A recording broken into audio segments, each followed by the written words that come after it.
Senyores, Johnny, my friend. Welcome back to Ben Spencer Rocky Channel. Kali ini kita akan membahas salah satu produk ikonik dari si Lexus nih, John. Jadi, ini Lexus LX570, tetapi kalau kita melihat dari eksteriornya, ini sudah seperti tahun 2019 Lexus LX570 F Sport. Sebenarnya kode bodinya sama, hanya saja yang membedakan eksterior antara tahun 2010 dengan 2019. Jadi ini boleh dikatakan salah satu mobil SUV yang harganya 1M, tapi penampilannya seperti mobil 3M, John. Jadi, di mana kira-kira ya yang bisa bikin oplas seperti ini ya? Kita kasih lihat insertnya nih. Plug.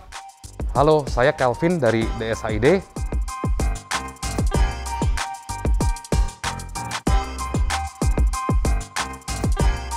Kita menerima pemasangan HID, proyektor,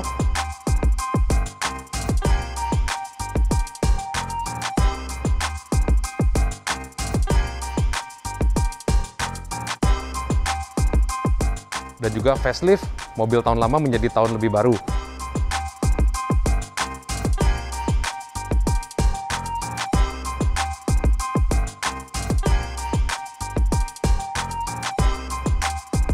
Kalau kalian mau mampir ke DSHID, bisa juga cek di Google Maps atau Waze, bisa DSHID.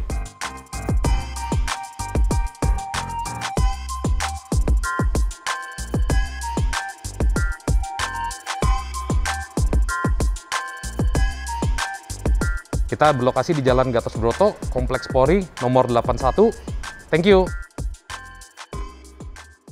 Nah, jadi di DSHID, John, ini mobil bangunan dari DSHID totally fully convert to 2019 model. Dan kalau kita melihat lebih dekat di bagian grillnya ini sudah model yang F Sport. Jadi ini basicnya ini LX570 2010 yang luxury. Dan kalau kita menitik lebih lanjut lagi, apa yang membuat sangat fundamental dan sayang kalau untuk di facelift ya. Kalau misalkan orang-orang yang suka ngomong sayang, di bagian sininya ini diganti, pilar C-nya ini diganti. Yang tadinya pilar C-nya modelnya begini, ini dibikin kayak bulan sabit begini. Nah, dari sini sampai sini dipotong. Sayangnya kita nggak ada video pas motongnya ya, jadi ini pas udah jadinya aja. Terus yang paling kelihatan banget dari belakang itu gagahnya. Kayaknya tuh begitu udah pakai mobil ini rasanya udah kayak waduh, udah deh, John. Udah naik ini udah pokoknya auto ganteng, auto kayak pejabat mungkin ya, pejabat kelas tinggi ya. Gila ya. Nah, berapa sih kira-kira biaya yang dimakan untuk membuat facelift dari versi 2010 ke 2019? Kurang lebih kata Ko Kelvin 200 jutaan ya. Gila, John. Tapi gini, kita melakukan komparasi antara worth it atau tidak. Kita mengeluarkan kocek sekitar 200 juta untuk melakukan facelift. Worth it, karena mobil ini penampilannya naik jauh dari harga 1M menjadi mobil harga 3M. Jadi, wah, perubahannya signifikan sekali. Mulai dari bagasi, kaca, di bagian footstep, di bagian spion, di bagian lampu depan, fender, kap mesin. Hampir almost totally dioperasi plastik.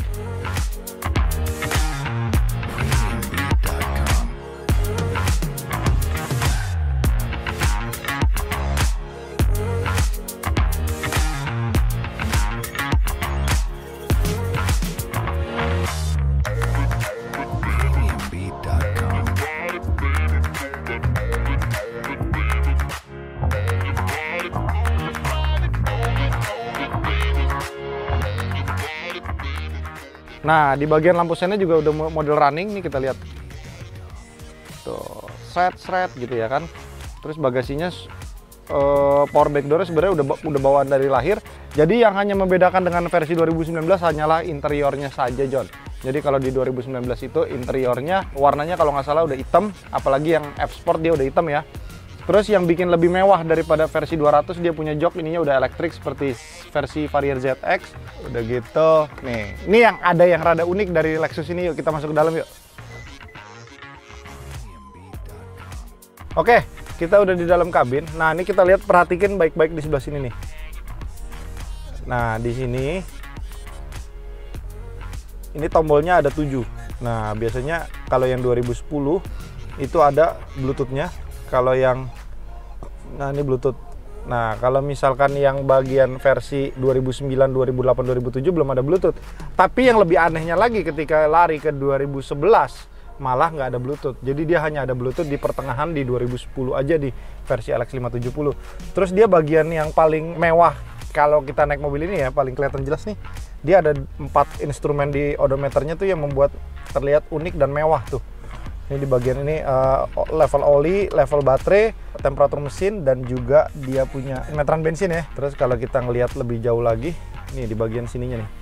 Ini kita bisa ngelihat ini settingan untuk comfort, sport, suspensinya bisa disetel, dan dia juga menggunakan AHC, Active Head Control nih.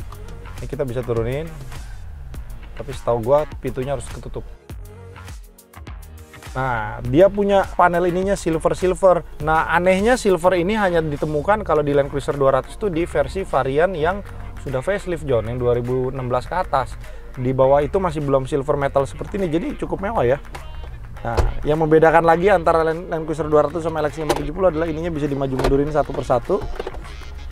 Sama, tetap ada kulkasnya juga di sini. Tuh. Udah gitu dia punya pengaturan 4-wheel drive-nya ada di sebelah sini nih. Biasanya ada di sebelah sini, ini ada di sebelah sini. Ini H4, terus kalau 4-nya harus di-push seperti biasa ya. Nah, di sini ada lubang aux dan juga lubang USB, John. Sebenarnya sih apa yang membedakan antara ini dengan 2019 tuh lumayan banyak. Dia punya TV-nya udah yang model berdiri, interiornya lebih mewah. Tapi ini kebetulan setirnya udah diganti pakai yang versi LX570 yang lebih baru nih, kita lihat ya. Jadi udah agak baruan, kita keluar yuk.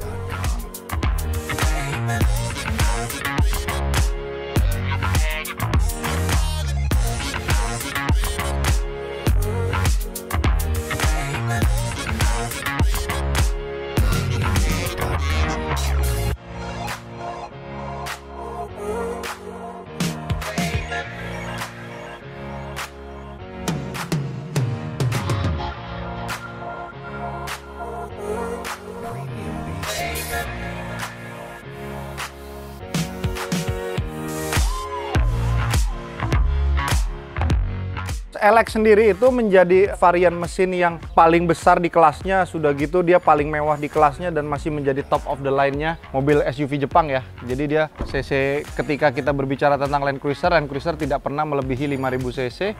Dia mencapai 5700 cc 8 silinder, John. Lu bayangin mesinnya tuh gede banget. Yang kita biasanya lihat Land Cruiser nggak segede gini, ini gede banget 5700. Jadi boleh dikatakan full consumption-nya, John. 1 liter 5 rumah. Aduh, motornya nggak lolos uji emisi tuh kayaknya, Om. Ya, jadi buat teman-teman yang punya LX570 di bawah tahun 2015, kalian bisa kontak si Ko Kelvin aja di SID ya, minta di-upgrade seperti ini, memakan waktu kurang lebih 1-2 bulan. Jadi yang paling susah itu sebenarnya adalah nyamain nut-nutnya ini. Udah gitu di bagian sininya nih, gue suka nih kalau facelift di DS tuh biasanya ininya rapi nih, Om.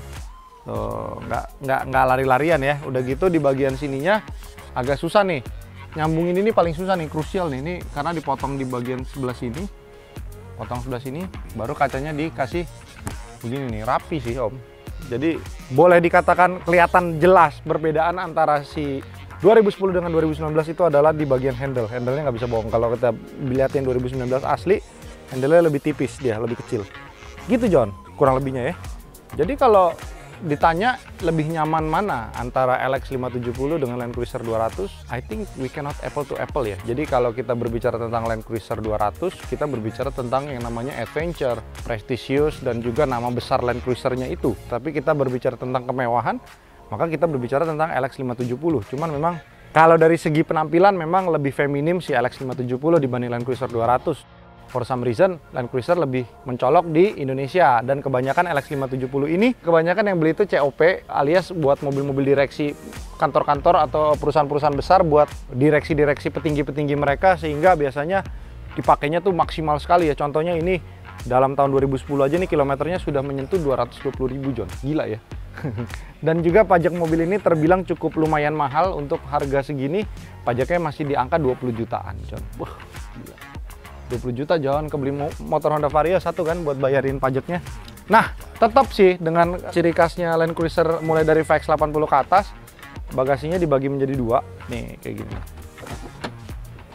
Tuh, masih sama, kurang lebih sama. Ininya masih sama, kompartemen untuk toolkit, ini kompartemen untuk lampu segitiga. Hanya saja yang membedakan antara ini dengan Land Cruiser 200 tuh Lexus tidak mengeluarkan versi diesel. Tapi dengar-dengar waktu kemarin gue lagi ngobrol sama Ko Davin Elika, dia pernah nemuin mobil LX yang diesel. Wih, jarang tuh, Om. Oke, Jadi buat teman-teman yang pengen nyari LX570, cari aja yang udah di facelift begini. Jadi beli nggak usah repot-repot. Atau kalian bisa juga beli LX570 yang masih basic. Itu harganya sekitar 700 sampai 800 sekarang ya, tergantung kondisi juga. Dan perlu diperhatikan ketika kita mencari mobil ini segini gampangnya gini. Ini mobil masuk ke Indonesia melalui jalur ATPM. Jadi udah pasti servis recordnya ada di Lexus. Nggak mungkin biasanya orang beli mobil ini nih nggak servisnya di Lexus. Jarang ya, jarang sekali ya. Kecuali mereka beli mobil ini dan mereka punya workshop sendiri untuk menservis. Jadi utamakan cek servis recordnya dulu. Sudah gitu yang kedua cek bagian interiornya. Nah ini kebetulan interiornya sudah di retrim. Jadi ada sedikit perbedaan. Kalau kita lihat yang belum di retrim, itu dia bagian perforasinya itu lebih padat. Ini kan ada jeda-jeda dikit nih, kalau yang aslinya tuh lebih padat. Dan juga dia memiliki soft compound leather seatnya yang asli, sehingga gampang sekali retak-retak. Jadi kebanyakan mostly sudah pada di trim, John. Oke? Dan di varian ini keluar dua warna, setahu gue ya, abu-abu dan beige, tergantung selera kalian mau yang mana. Banyak yang nyarinya beige, banyak yang nyarinya abu-abu, ya selera aja sih sebetulnya. Dan juga warna paling favorit di LX570 gua pribadi, hitam itu udah pastilah nomor satu ya, paling favorit ya. Yang kedua abu-abunya cakep, John. Abu-abunya itu kayak mineral gitu, mineral grey ya, mineral kayak warna batu kali gitu. Cakep, gua pernah lihat lewat set.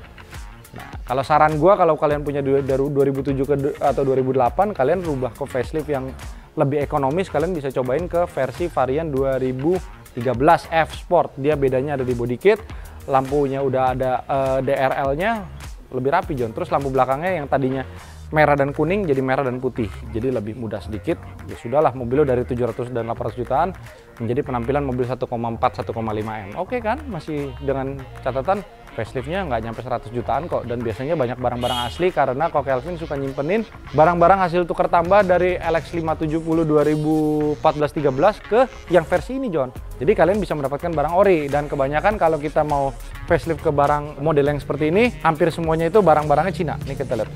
Nah, ininya lampunya setahu gua aftermarket nih, nggak original. Tapi kalau mau original bisa request sama si Ko Kelvin, tinggal tergantung budget kalian aja berapa. Nah di bagian ini sih om yang bikin ganteng tuh tampang depannya ya.